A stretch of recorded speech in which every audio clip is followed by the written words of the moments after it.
ইউনুস শাহী যে হুকুমত জারি করেছিলেন, for the first time seriously সেটি চ্যালেঞ্জের সম্মুখীন হতে চলেছে।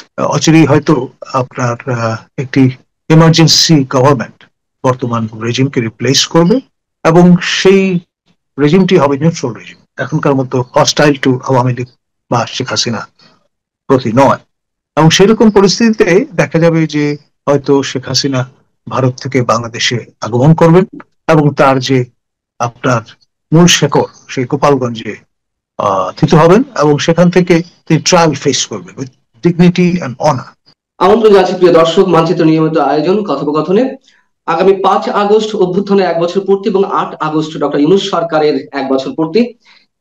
এই দুই দিবসকে কেন্দ্র করে বিভিন্ন মহলে এক ধরনের উদ্বেগ উৎকণ্ঠা রয়েছে, এবং সেই উদ্বেগ উৎকণ্ঠা যতটা না আছে তার চেয়েও সম্ভবত সরকার একটা ভীতিকর অবস্থার মধ্যে রয়েছে, যার ফলশ্রুতিতে আমরা দেখতে পেলাম পুলিশের স্পেশাল ব্রাঞ্চ একটি বিজ্ঞপ্তি জারি করেছে ২৯ জুলাই থেকে ৮ আগস্ট পর্যন্ত ব্যাপক নিরাপত্তা ব্যবস্থা জোরদার করার। আসলে কি ঘটতে যাচ্ছে এ বিষয়ে আমরা আলোচনা করবো। আমাদের সঙ্গে আজকে যুক্ত রয়েছেন রংপুর বেগম রোকেয়া বিশ্ববিদ্যালয়ের সাবেক উপাচার্য এবং জানিপবের chairman doctor lieutenant colonel Nazmul Hasan Kalimullah. Doctor Nazmul Hasan Kalimullah, আপনাকে স্বাগত জানাচ্ছি আমাদের অনুষ্ঠানে। যে বিষয়টি আলোচনা ভূমিকাতে বলছিলাম, আপনার কি ধারণা আসলেই তেমন কোনো উদ্বেগজনক পরিস্থিতি তৈরি হয়েছে?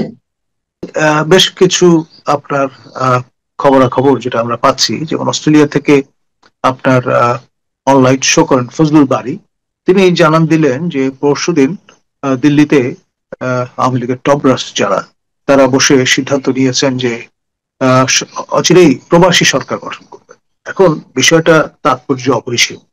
এখন যেই দেশের যাত্রা শুরু প্রবাসী সরকার দিয়ে, সেই দেশে আবার ভিন্ন মাত্রা যুক্ত হতে পারে যে প্রবাসী সরকার যদি বাস্তবেই গঠিত হয়। আর আমাদের প্রতিবেশী রাষ্ট্র মিয়ানমারে কিন্তু আমরা জানি যে দুটি সরকার বিদ্যমান, একটি জুন্তা সরকার, একটি প্রবাসী সরকার। তো ফলে এটি অভাবিতপূর্ব ঘটনা বলে মনে হয় না। সরকার না, প্রবাসী মানে গভর্নমেন্ট ইন এক্সাইল ইংরেজিতে যেটাকে বলা হয়ে থাকে। এক্সাইল মানে হচ্ছে নির্বাসিত বা আপনার প্রবাসে তারা আছেন এইরকম। অবশ্যই জান্তা সরকারের পক্ষ থেকে তাদের বিদ্রোহী হিসেবেই চিহ্নিত করা হয়েছে, আপনার কয়েনিস ঠিক আছে সেদিক থেকে বিবেচনা করলে। এখন কে কিভাবে চিহ্নিত করছেন, বিদ্রোহী সরকার এভাবে ট্রিট করা হয়, জাতীয় সরকার অথবা বিদ্রোহী সরকার। জি, আপনার এটা দৃষ্টিভঙ্গির ব্যাপার, সেটি তো আছেই। তবে ইট এক্সিস্ট, মানে বিষয়টা হচ্ছে দুটো এন্টিটি এক্সিস্ট করছে, একটা দখলে আছে আর একটা দখলে নাই। বিষয়টা এরকম, যেমন ইউনূস সরকার এখন বাংলাদেশের দখলে আছে, আর যদি ওরকম একটি সরকার গঠিত হয় তারা হয়তো পুরো বাংলাদেশের নেতৃত্বে নিয়ন্ত্রণে নাও থাকতে পারেন। যেমন আপনার রৌমারী চির স্বাধীন একটি এলাকা কুড়িগ্রামের, পাকিস্তানের অকুপেশন ফোর্স সেখানে কখনো পৌঁছাতে পারেনি বা হানা দেওয়ার চেষ্টাও করেন, ওই অর্থে দুর্গম জায়গা বিবেচনায়। তো এইরকমের মুক্তাঞ্চল সৃষ্টিও হতে পারে, মানে সবই সম্ভব এই সম্ভবের সব সম্ভবের দেশে। তো এইরকম আপনার একটা পটভূমিতে আপনার স্পেশাল ব্রাঞ্চের সম্মানীয় ডিআইজি মহোদয় পলিটিক্যাল, তার এই চিঠি সেটি কিন্তু এক ধরনের আবহ তৈরি করার ক্ষেত্রে ভূমিকা পালন করছে। যেমন নির্দেশনা পরিষ্কার বলা আছে, মোটরসাইকেল, মাইক্রোবাস কিংবা অন্যান্য যানবাহন তল্লাশির জন্য তাগাদা প্রদান করা হয়েছে, গণ ভাবে আপনার নজরদারি বাড়ানো, এবং সেই সঙ্গে আপনার যেটা গ্রেফতারি পরোয়ানা আছে সেগুলো তামিল করা, তারপর আপনার তল্লাশি, বাড়ি বাড়ি হানা দেওয়ার মতো নির্দেশনাও সেখানে প্রদান করা হয়েছে। অর্থাৎ রীতিমতো একটা সাজসাজ রব, এটি এমনিতে আর হয়নি। ওই ধরনের ফজলুল বারী মহোদয় যে ইঙ্গিতটা করেছেন, তার সূত্র ধরে হয়তো আগাম জরুরি এই ব্যবস্থা দিই। আর এর পাশাপাশি আপনি জানেন যে আপনার বৈষম্য বিরোধী যে ছাত্রদের এন্টিটি আছে, তারা জানান দিয়েছেন 1 তারিখে তারা জুলাই সনদ ঘোষণার জন্য চাপ সৃষ্টি করার চিন্তা থেকে শাহবাগে তারা সমবেত হবেন, গণজমায়েত করবেন।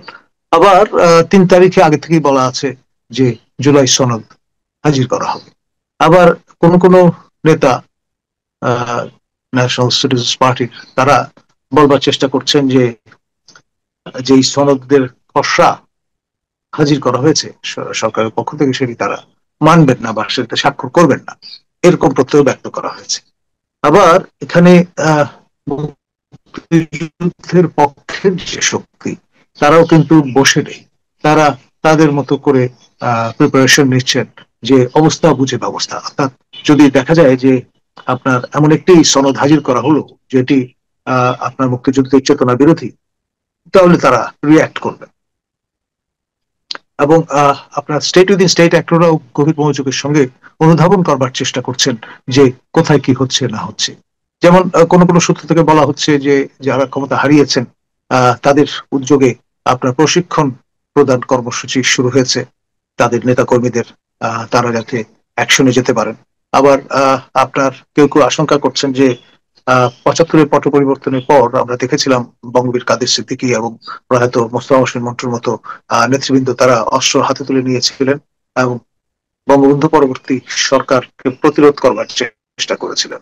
সেরকমের একটা অ্যাটেম্পটে অনেকে আশঙ্কা করছেন। এই প্রক্রিয়া যদি শুরু হয়, ধরুন যে প্রশিক্ষণ কর্মসূচির কথা শোনা যাচ্ছে, সেখানে কিভাবে হিট অ্যান্ড রান অ্যাপ্রোচে গেরিলা যুদ্ধ কায়দায় আপনার প্রতিষ্ঠিত সরকারকে বিরক্ত করা যায়, সেই রকমের প্রশিক্ষণ আদিও নাকি প্রদান করা হচ্ছে। সব মিলিয়ে যে টানা প্রায় 11 মাসের বেশি সময় ইউনূস শাহী যে হুকুমত জারি করেছিলেন, for the first time seriously সেটি চ্যালেঞ্জের সম্মুখীন হতে চলেছে। এবং সেটা যদি হয় তাহলে ডিজুরও একটা আপনার পরিস্থিতি যেটি সরকারের অনুকূল নয় সেরকম পরিস্থিতি তৈরি হয়ে যেতে পারে। এবং সেখানে আন্তর্জাতিক সম্প্রদায়ের পক্ষ থেকে নানামুখী আপনার অ্যালাইনমেন্টের কথা শোনা যাচ্ছে। যেমন রাশিয়ান দের সঙ্গে আপনার আমাদের দুই প্রতিবেশী চীন এবং ভারতের ঘনিষ্ঠ সম্পর্ক আছে, বাইল্যাটারাল, 1-to-1। এবং সেই কারণে তারা এই দুই রাশিয়ার বন্ধু দেশের যে ডিফারেন্স অফ ওপিনিয়ন আছে বিভিন্ন ইস্যুতে বা সীমান্ত নিয়ে যে বিরোধ আছে, সেগুলো স্যাটাসাইড করে বাংলাদেশ বিষয়টি মাথায় রেখে, যেহেতু এটা তাদের ব্যাকইয়ার্ড উভয়েরই, ভারত এবং চীনের, এখানে যাতে 7 সমুদ্র 13 নদীর ওই পার থেকে এসে কেউ ছড়ি ঘোরাতে না পারে সে ব্যাপারে একটা আন্ডারস্ট্যান্ডিং এর কথা শোনা যাচ্ছে। সম্প্রতি ভারতের অন্যতম গুহ্য পুরুষ আপনার অজিত দোভাল, তিনি তার চাইনিজ কাউন্টার পার্টের সঙ্গে বৈঠক করেছেন মূলত ক্রেমলিনের ইনিশিয়েটিভে। এবং এর ফলে আপনার সেটা কি বাংলাদেশকে কেন্দ্র করে অজিত দোভাল যে তার কাউন্টার তাদের যে ইন জেনারেল বাইল্যাটারাল রিলেশন, এবং সঙ্গে বাংলাদেশ প্রসঙ্গ তো অবশ্যই আসবে, কারণ চীনের একটা বড় বাজার বাংলাদেশ, বিভিন্ন বিবেচনায় অস্ত্র কেনাকাটা থেকে শুরু করে অন্যান্য ইস্যুগুলো তো আছে। আর ভারতের জন্য তো এটা নিকটতম প্রতিবেশী দেশ, এবং সকল অর্থেই বাংলাদেশ ভারতের সম্পর্ক ঐতিহাসিক ভিত্তির উপর দাঁড়ানো। এবং আপনার সরকার ভারত সমর্থক বা ভারত বিরোধী যে রকমই হন না কেন, সেই ধরনের যে প্রকৃতির সরকারি ক্ষমতায় থাকুক না কেন বাংলাদেশে, তাদের শিখতে হয় হাউ টু কোপ with India, how to live with India. এটাই হচ্ছে রিয়ালিটি। আমার প্রশ্ন হচ্ছে যে প্রবাসী সরকার গঠন করা নিয়ে একটা গুঞ্জন অনেক আগে থেকেই শোনা যাচ্ছে, কিন্তু কেন প্রবাসী সরকার গঠন করা হবে? বাংলাদেশ কি এই মুহূর্তে পুরোপুরি যুদ্ধরত অবস্থায় আছে? দেখুন, এটা নতুন ফেজ। আমি তো বললাম প্রথমে they were on the run, তারপরে রিগ্রুপড হয়েছে। রিগ্রুপড হওয়ার পরে আপনার 5 আগস্ট 2024 যে অবস্থায় তারা ছিলেন, একেবারে ডিপ সুপে, ডিপ ক্রাইসিসে, সেই জায়গাটা কিন্তু একটা কাটিয়ে উঠেছেন তারা। আর যে ব্যাপারটা সেটি হচ্ছে জাতীয় আন্তর্জাতিক ভাবে যে সরকারটি বর্তমানে বাংলাদেশে ক্ষমতা অধিষ্ঠিত, তাদের নানান রকম ইমেজ সংকট দেখা দিয়েছে। তারা অবস্থাটা লেজেগোবরে করে ফেলেছেন। জনগণের যে গগনচুম্বী প্রত্যাশা, সেটা অনেকটা ড্যাশড। তো এই ডিসঅ্যাটিসফ্যাকশনটা কাজে লাগিয়ে তারা তাদের মতো করে ডিভিডেন্ড নেওয়ার চেষ্টা করবে, এটাই তো স্বাভাবিক। আর ক্ষমতা তো চিরস্থায়ী নয়, এটা একটা ইন্টারিম, সেকেন্ড ইন্টারিম গভর্নমেন্ট। তো ফলে এটাও তার স্যাচুরেশন পয়েন্টে প্রায় পৌঁছে গেছে বলা যায়।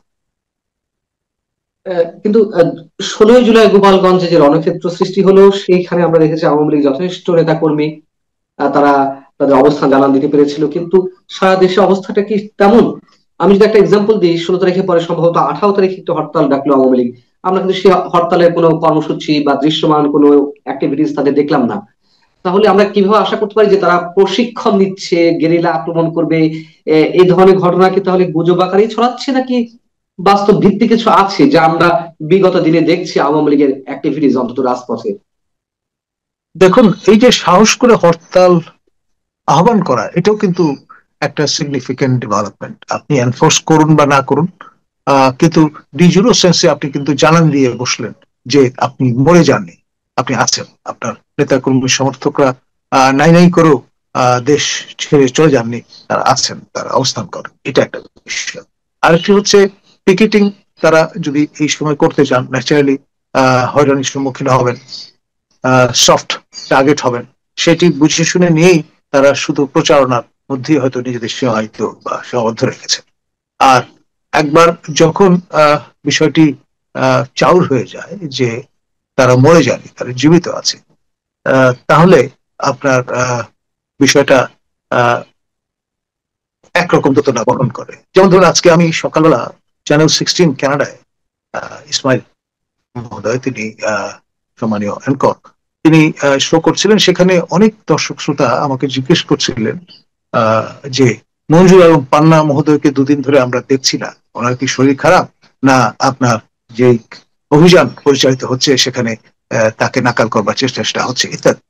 আমি অবাক হইনি, কারণ একেবারে সম্মুখ সারির যে কণ্ঠ যোদ্ধা যে কজন বাংলাদেশে এখন আছেন, অগ্র সেনাপতির ভূমিকা পালন করছেন, তার মধ্যে আপনি অন্যতম। তো ন্যাচারালি আপনাকে নিয়ে শুধু জাতীয় গণ্ডিতেও যে আলোচনা হচ্ছে আছে, আপনি ম্যাটার করেন, সেটা কিন্তু আমি নিজে আজকে অনুভব করলাম। আমার হ্যাটস অফ টু ইউ। আপনি এত একটা নাজুক পরিস্থিতির মধ্যে আপনি যে আপনার কণ্ঠস্বর উচ্চকিত রেখেছেন, সেই জন্যই। এবং আজকে এই অনুষ্ঠানের মধ্য দিয়ে ডেফিনেটলি সবাই অবগত হবেন, জানবেন যে না, you are fine, okay, live and kicking একটা পজিশনে আছে। ধন্যবাদ। না, অবশ্যই নানান ধরনের হুমকির মধ্যে রয়েছি।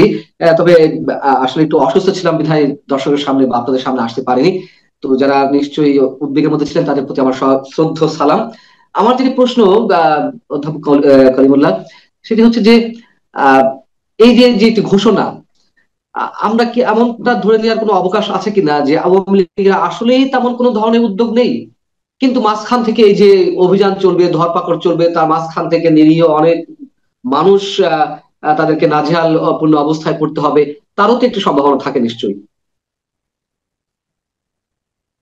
দেখুন, আমি তো বললাম 1 বছর আগের পরিস্থিতি আর বর্তমান পরিস্থিতি একরকম নয়। আপনি আইন করে হয়তো আওয়ামী লীগের অঙ্গ সংগঠন ছাত্রলীগকে নিষিদ্ধ করেছেন, তারপরে প্যারেন্ট যে অর্গানাইজেশন আওয়ামী লীগের কার্যক্রমের উপর নিষেধাজ্ঞা জারি করেছেন, কিন্তু বাস্তব আর আইন দুটো ভিন্ন জিনিস।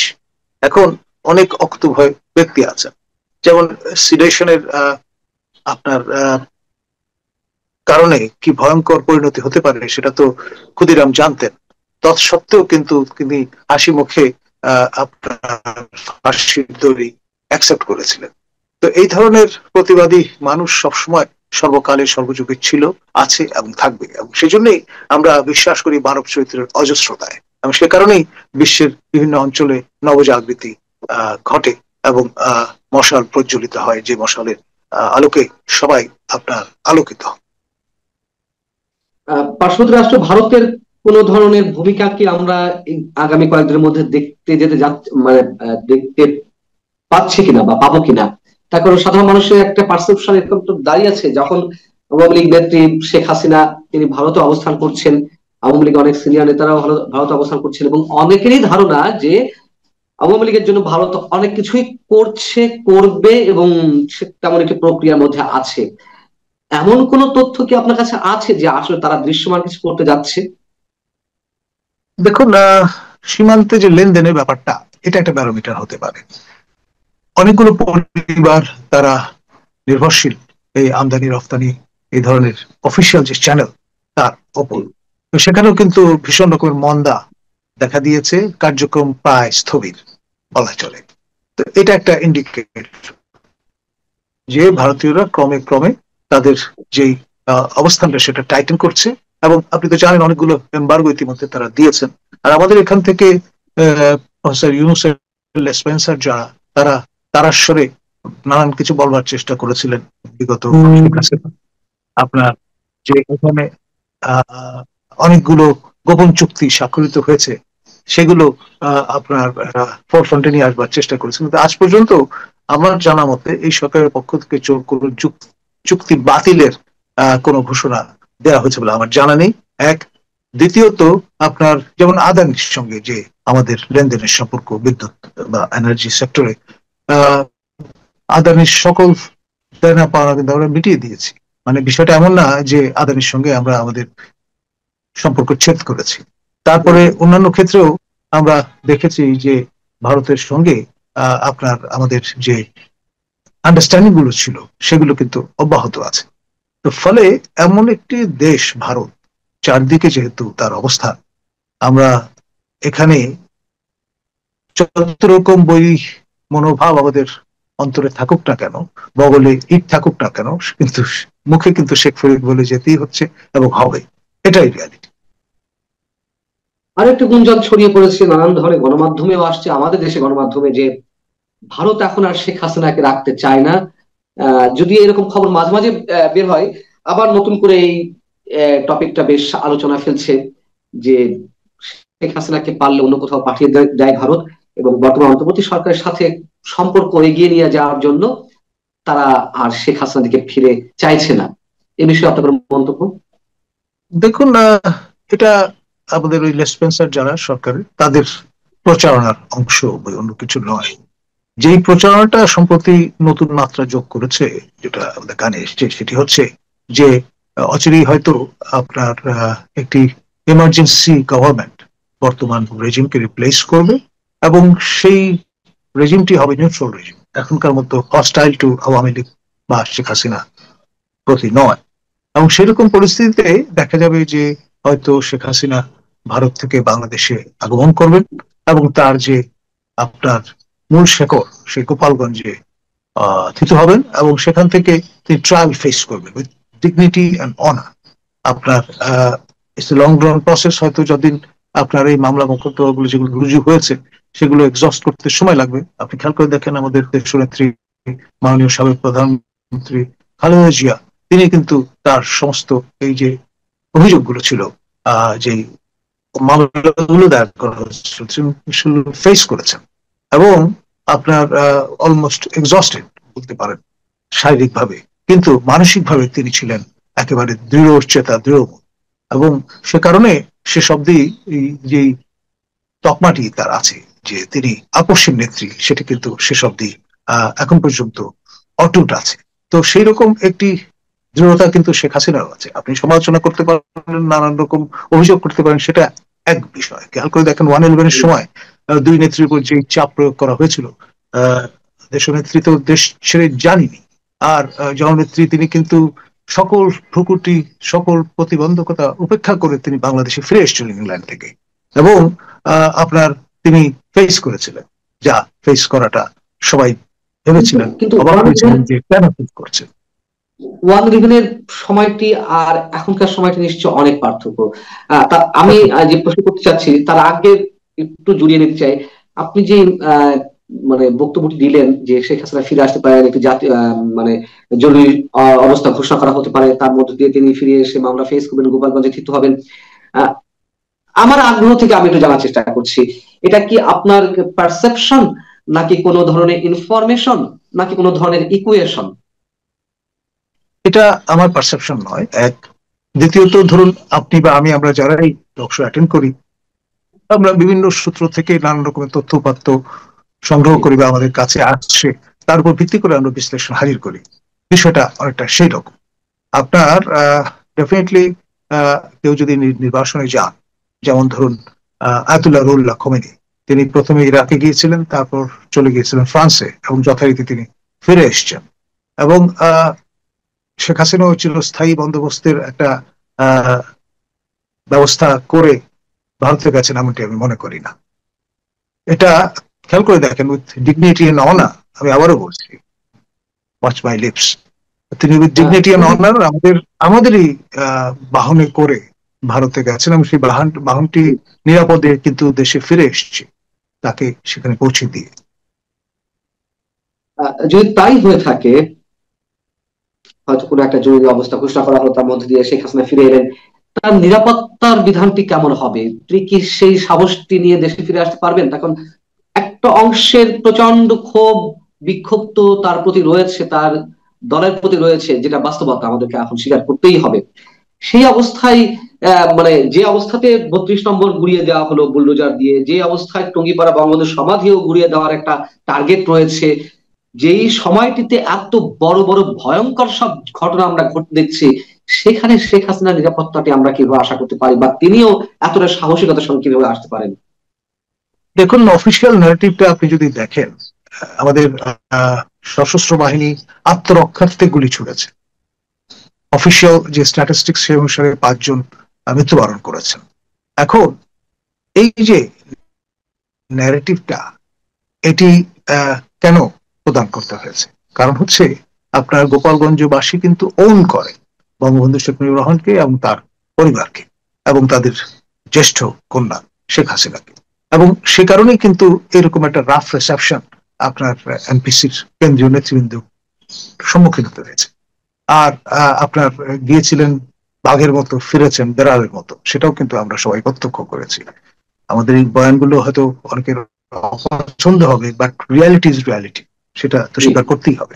নির্বাচিত হয়েছিলেন, তো সেই জন্য মানুষ এবং হিউম্যান সাইকোলজি অদ্ভুত, মানে এটা আপনি সাধারণ কোনো হিসাবে মেলাতে পারবেন না। ক্ষমতায় থাকলে একরকম, ক্ষমতার বাইরে চলে গেলে আরেক রকম। অনেক ধন্যবাদ প্রফেসর নাজমুল হাসান খনি বলে আপনাকে আমাদের সঙ্গে যুক্ত থাকার জন্য। দর্শক, শেষ করছি, নিশ্চয়ই উদ্বেগ উৎকণ্ঠা থাকবেই। যে অবস্থা আমরা চারিদিকে দেখতে পাচ্ছি, তার মধ্য থেকেই আমাদেরকে ভালো থাকার চেষ্টা করতে হবে। আশা করছি ভালো থাকবেন। আল্লাহ হাফেজ।